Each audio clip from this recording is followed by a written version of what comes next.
നമസ്കാരം. ഈ മണിക്കൂറിലെ പ്രധാന വാർത്തയിലേക്ക്.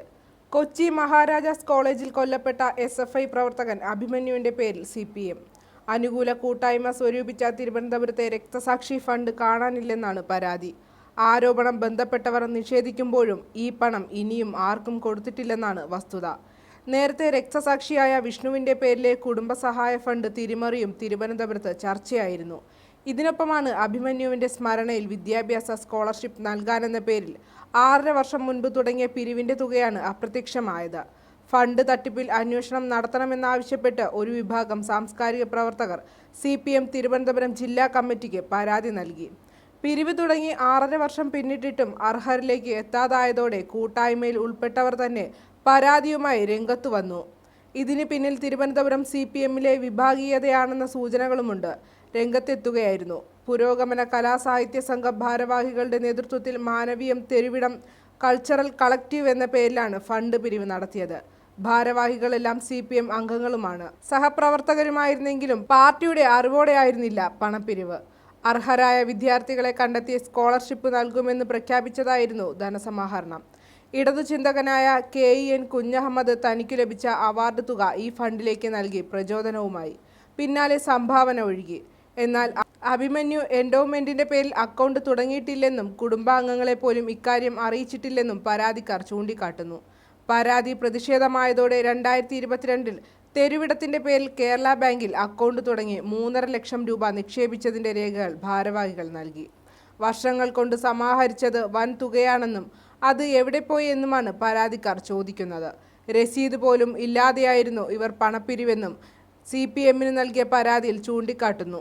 പരാതിക്കാരും CPM അംഗങ്ങളാണ്. ഇതോടെയാണ് CPM വിഭാഗീയതയെന്ന ആരോപണം ശക്തമായത്. വയനാട് പുനരധിവാസത്തിനും മറ്റും പലരും പിരിക്കുന്നുണ്ട്. ഇതിനിടെയാണ് പുതിയ വിവാദം ഉയരുന്നത്. അതിനിടെ അഭിമന്യുവിന്റെ പേരിൽ സമാഹരിച്ച മുഴുവൻ തുകയ്ക്കും കണക്കുണ്ടെന്നും അർഹരായ വിദ്യാർത്ഥികളെ കണ്ടെത്തി സ്കോളർഷിപ്പ് നൽകുമെന്നും പുരോഗമന കലാസാഹിത്യ സംഘം സംസ്ഥാന കമ്മിറ്റി അംഗവും മാനവീയം തെരുവിടം കൂട്ടായ്മ ഭാരവാഹിയുമായ വിനോദ് വൈശാഖി വ്യക്തമാക്കി. കോവിഡിനെ തുടർന്നുണ്ടായ പ്രതിസന്ധികളാണ് നടപടികൾ വൈകിപ്പിച്ചത്. അർഹരായ വിദ്യാർത്ഥികളെ കണ്ടെത്താൻ അഭിമന്യു പഠിച്ച വട്ടവട സ്കൂൾ അധികൃതരോട് ആവശ്യപ്പെടും. സമാഹരിച്ച തുകയുടെ പലിശ വർഷാവർഷം സ്കോളർഷിപ്പായി നൽകാനാണ് തീരുമാനമെന്നും അദ്ദേഹം വ്യക്തമാക്കി. സമ്മാന പെരുമഴ സീസൺ 2 2024 വിഘ്നേശ്വര ചാരിറ്റബിൾ ട്രസ്റ്റും VMTV ന്യൂസ് ചാനലും സംയുക്തമായി സംഘടിപ്പിക്കുന്ന ആശ്രയ സമ്മാന പെരുമഴയുടെ സീസൺ 2 ആശ്രയ സമ്മാന പെരുമഴ സീസൺ 1-ൽ വിഘ്നേശ്വര ഗ്രാനൈറ്റ്സ് ഉടമയും ഹ്യൂമൻ റൈറ്റ്സ് കൗൺസിൽ ഓഫ് ഇന്ത്യയുടെ അംഗവുമായ ശ്രീ ഹർഷകുമാറും കുടുംബവും സൗജന്യമായി നൽകിയ ഭൂമിയിൽ നിന്നും തിരഞ്ഞെടുക്കപ്പെട്ട ഭവനരഹിതർക്കുള്ള ഭൂമിദാനത്തിന്റെ രേഖ കൈമാറുന്നു. അതോടൊപ്പം ഭാരതത്തിൽ ഉടനീളം ഭവനരഹിതരായ 100 പേരെ കണ്ടെത്തി വീട് നിർമ്മിച്ചു നൽകുന്നതിനുള്ള ഭാരിച്ച ഉത്തരവാദിത്വവും ആശ്രയ സമ്മാന പെരുമഴ സീസൺ 2-ൽ ഏറ്റെടുക്കുന്നു.